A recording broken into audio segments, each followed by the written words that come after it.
Namaste, beautiful people. I'm going to do this really quick because I only have 13% on my phone. So would have been my TED Talks or future TED Talks, should I be asked to do one. The topic is surviving suicide, understanding, I'll say that. Surviving and understanding suicide, depression, and disconnection. So I've had a really interesting background regarding these three topics. So I should hope that I'm alive still here and I can talk about it, and I've handled my life events, and there's some necessity towards healing depression, understanding it, and all the three topics that I'm going to talk about. And because of the limited time, and this is a practice run, I probably won't post it. I might post it first and then just leave it there until I get the final draft, the polished version, because, for me, that's who I am. I'm unpolished. This is my first time talking about it. I'm walking around, walking my dog, there's background stuff. And it is what it is, because I will care to polish it up later on. But right now, these three topics must be understood and discussed. And please see my other videos for more elaboration, because they contain what I'm trying to say here. And so my background is, when I was in California, I was 5150, thrown in a psych ward illegally and unnecessarily, because I went to the wrong people for help. And if you followed my story, I've done all the healing work pretty much by myself, the hard way, the hardest way, because finding good help is actually hard to find. So, unfortunately, four people at the hospital violated my rights, held me down, and forced me to take their injection and to knock me out. And, I just went there simply for, sleeping pills, take them, bring them home, and then take them, go to sleep with my friends. That was my plan for self-care, my simple plan for self-care, when the doctor asked me that. But they violated my rights and threw me in a psych ward, because under 5150, part 3, that I didn't have a plan for self-care, which is complete BS. And of course, I am not happy about it, and I understand it, and I'm ready to discuss it. And I really hope that it helps anyone watching this, because that's why I'm doing it. But you take what you can out of it, and it's a funny story. I mean, I did too much healing at once.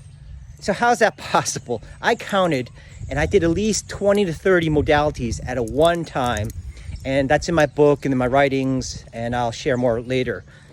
But one of them was, I did the step 4 of the 12th step by myself, which you don't do, because it's the ugliest, roughest step in the program.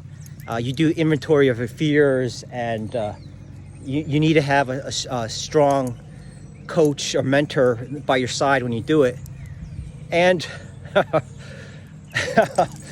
yeah, public service announcement: don't trigger yourself while driving, because you're gonna die, and you're gonna crash and die, and it's not pleasant. And I pretty much almost did that, and it was not nice, and that was not an attempt. So that doesn't count. That was just a life lesson. So life lesson: proper place and proper preparation prevents piss poor performance. And I've learned that the hard way, that mantra, the hard way, the hardest way.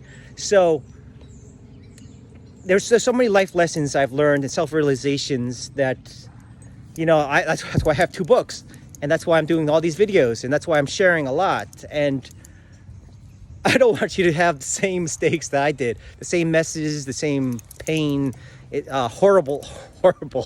Like I was on my knees 2 nights ago, and it was so painful, and so it's like, it was ugly. And the joke is that the only time I'm ever on my knees is for my beloved, and doing adult things. But it wasn't pleasant. It was, but I got through it because I was able to handle the pain. There's a lot of events in life that gives us a lot of pain and suffering. And how do we handle it? We handle it through previous experiences. So you get stronger and stronger.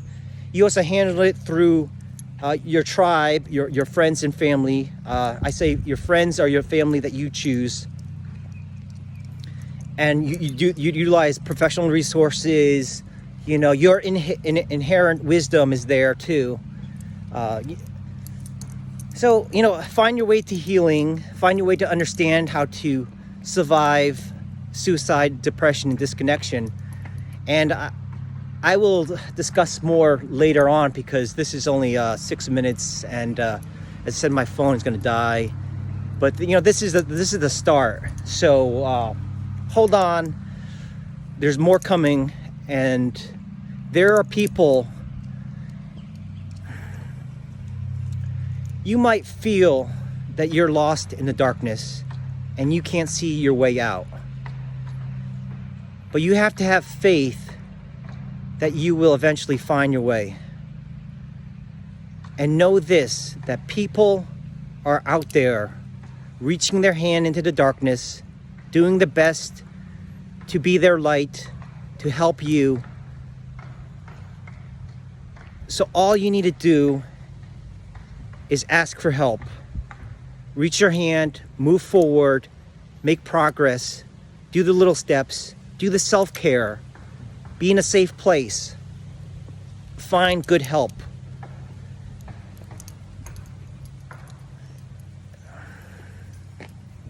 I've been there, I've done that. It's survivable. You can do it. You aren't alone. There's so much I could say, and there's more I will say.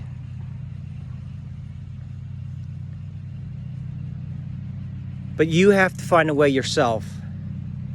One of my mantras is, it's a beautiful day to be alive.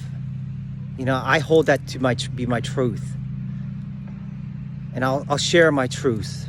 But you have to find your truth. Like, why are you here?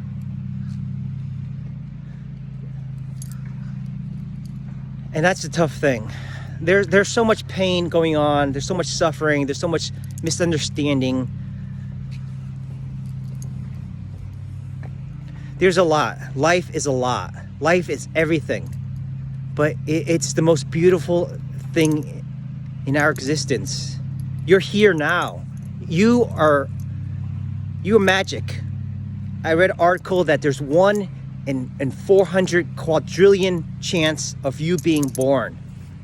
1 in 400 quadrillion chance of you being born and being here. So read my writings,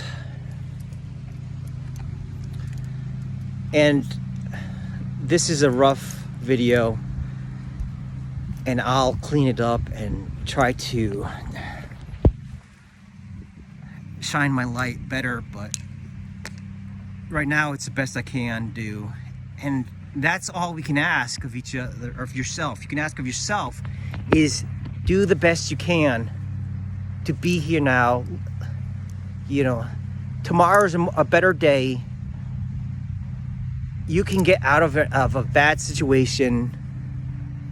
I've suffered through health problems, loneliness, first crush, first true love, boredom, depression, technically some addiction, but that's because I was bored. So